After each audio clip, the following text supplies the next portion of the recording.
Hello friends, नमस्कार। कैसे हैं आप सब। मैं आपका अपना साथी शिवशंकर मिश्रा लीगल दर्पण चैनल में स्वागत करता हूं।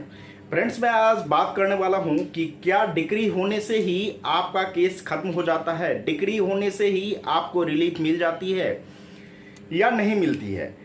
तो इस दोनों ही टॉपिक पे मैं बात करूंगा, तो इसे जानने के लिए वीडियो को लास्ट तक देखिएगा और वीडियो देखने के बाद अच्छा लगे तो चैनल को ज़्यादा से ज़्यादा सब्सक्राइब, लाइक और शेयर कीजिएगा। तो आइए फ्रेंड्स, चलते हैं वीडियो की तरफ। फ्रेंड्स, जब कोई आप सूट किसी भी कोर्ट में डालते हैं, मैं यहाँ पे बात कर रहा हूँ सूट का मतलब यहाँ पे सिविल सूट से है, ना कि क्रिमिनल केस से है। मैं सिविल सूट का बात कर रहा हूँ। जब कोई सिविल सूट केस कोर्ट में डलता है, कोर्ट में डलने के बाद डिसीजन तक पहुँचता है, यानी डिक्री होता है। डिक्री होने से ही आपका केस खत्म हो जाता है और डिक्री होने से ही आपको रिलीफ मिल जाती है। तो यहाँ पे सबसे पहले जानना है फ्रेंड्स कि डिक्री होता है क्या। फ्रेंड्स, डिक्री को हम फाइनल डिसीजन या final judgment of the court कह सकते हैं। कोर्ट के द्वारा जो अंतिम निर्णय दिया जाता है उसी को ही हम डिक्री कहते हैं। अब डिक्री में भी बहुत प्रकार के होते हैं, प्रिलिमिनरी डिक्री होते हैं, फाइनल डिक्री होते हैं, तो उस पर मैं अलग से वीडियो बनाऊंगा, उसको आप देखिएगा। फिलहाल मैं यहाँ पे बात कर रहा हूँ डिक्री होने से आपका केस खत्म हो जाता है, डिक्री होने से आपको रिलीफ मिल जाती है या नहीं। तो डिक्री आपने समझ लिया कि फाइनल जो डिसीजन कोर्ट के द्वारा दिया जाता है उसे डिक्री कहते हैं। किसी भी केस में दो पक्षकार होते हैं, एक तो केस फाइल करने वाला, दूसरा जिसके विरुद्ध आपने केस फाइल किया है वो पक्षकार। तो डिक्री चाहे तो आपने केस फाइल किया है तो कोर्ट जो है सारे एविडेंस को देखने के बाद आपके पक्ष में डिक्री करेगी, या फिर यदि आपका एविडेंस गलत है, आपने केस गलत फाइल किया है, आप जिस तरीके से केस को फाइल किया है उस तरीके से आप अपने केस को प्रूफ नहीं कर पा रहे हैं, एविडेंस के मदद से आपके पास वो सबूत नहीं है, तो जिसके विरुद्ध आपने केस फाइल किया है उसके पक्ष में केस चला जाएगा, तो उसके नाम से डिक्री इशू होता है। अब बात करते हैं कि डिक्री जारी होने से, डिक्री देने से ही केस खत्म होता है या नहीं। तो फ्रेंड्स, यहां पे मैं क्लियर कर दूं कि डिक्री देने से ही केस खत्म नहीं होता, क्योंकि डिक्री देने का मेन उद्देश्य यह होता है रिलीफ मिलना, जिस चीज के लिए आपने केस फाइल किया था वो चीजों को प्राप्त करना। अब यहां पे मैं एक उदाहरण के तौर पे समझाना चाहूंगा। मान लीजिए आपने कोई ordinary recovery suit civil court में डाले 5 लाख रुपए का। आपने जब केस फाइल कर दिए, केस फाइल करने के बाद आपके पास पुख्ता एविडेंस था। एविडेंस देखने के बाद कोर्ट के द्वारा फाइनल डिसीजन दिया गया, डिक्री आपके पक्ष में कर दिया गया। तो यहां पे आपने डिक्री होल्डर हुआ और जजमेंट डेटर जिसके विपक्ष में डिक्री दिया गया वो हुआ। अब कोर्ट जो है डिक्री देने के बाद एक टाइम घोषित करती है कि 1 महीने या 2 महीने में, इतने दिनों में आपने 5 लाख रुपए का पेमेंट कर देना है। ये जजमेंट डेटर को वो इंस्ट्रक्ट करती है, उनको जो है ये इस चीज़ों के बारे में बताती है कि आपने पेमेंट कर देना है डिक्री होल्डर को।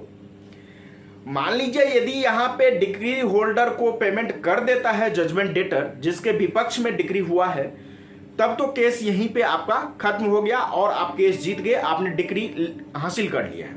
लेकिन कभी कभी ऐसी घटना होती है कि कोर्ट के द्वारा तो डिक्री दे दिया गया, लेकिन जिसके विपक्ष में डिक्री दिया गया है, जो जजमेंट डेटर है, वो क्या करते हैं कि आपको 5 लाख रुपए का पेमेंट नहीं किए। तो इस स्थिति में क्या होता है, आपके पास एक राइट बनता है कि आप एग्जीक्यूशन का एप्लीकेशन कोर्ट में फाइल करें। एग्जीक्यूशन के लिए सिविल कोड ऑफ प्रोसीजर जो है, दीवानी कानून जो है, कोड ऑफ सिविल प्रोसीजर जो 1908 जो है, उसमें सेक्शन 36 से 74 तक प्रोविजन दिया गया है और ऑर्डर 21 में इस चीजों को बताया गया है कि एग्जीक्यूशन क्या होता है, एग्जीक्यूशन कहां फाइल करें, कैसे फाइल करें, एग्जीक्यूशन में क्या क्या होनी चाहिए। तो ये लंबा टॉपिक है, उसके बारे में मैं अलग से सेपरेट वीडियो बनाऊंगा, देखिएगा। फिलहाल मैं यहाँ पे प्रोसीजरल बता रहा हूं कि आपको क्या करना चाहिए।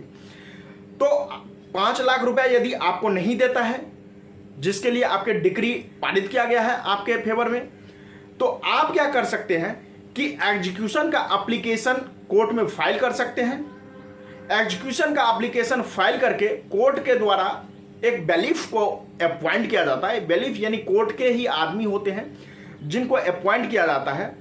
उस व्यक्ति से पैसा वसूली के लिए उस व्यक्ति के यहाँ जाया जाता है, उससे कांटेक्ट किया जाता है, वो पैसा देने के लिए उनको बोला जाता है। यदि वो पैसा दे देते हैं तो ठीक है, नहीं तो उसके बाद क्या होता है, उनके प्रॉपर्टी को अटैचमेंट किया जाता है। कुर्की का ऑर्डर कोर्ट के द्वारा निकाला जाता है और उनके प्रॉपर्टी को जब्ती कुर्की कर लिया जाता है। तो फिलहाल आप लोगों को मुझे लग रहा है कि क्लियर हो गया होगा कि डिक्री होने से ही आपको रिलीफ नहीं मिलती, जब तक कि आप जिस चीज के लिए सूट फाइल किए थे उस चीज का निपटारा ना हो गया हो।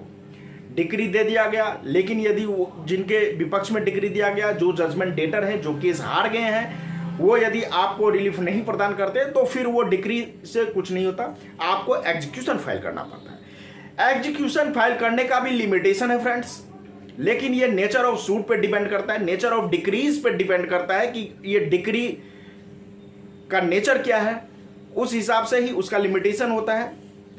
ऐसे यदि देखा जाए तो 19 डेज का लिमिटेशन होता है कि आप उतने दिनों में एग्जीक्यूशन का एप्लीकेशन कोर्ट में फाइल कर दें। वैसे नेचर ऑफ डिक्री पे डिपेंड करता है, तो इस चीज़ों को ध्यान में रखना जरूरी है।